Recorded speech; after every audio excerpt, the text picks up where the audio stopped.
I'm under a slight. The National Weather Service in State College, Pennsylvania has issued a severe thunderstorm warning for Lancaster County in south central Pennsylvania, southeastern York County in south central Pennsylvania until 8:15 p.m.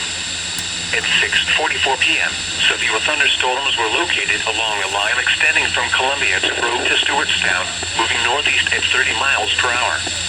Hazard, 60 miles per hour with gusts and nickel-size hail. Source, radar indicated. Impact, expects damage to roofs, siding, and trees. Locations impacted include Lancaster, Ephrata, Columbia, Lititz, Millersville, Willow Street, Mount Joy, Red Lion, New Holland, Spry, Manheim, and East Petersburg.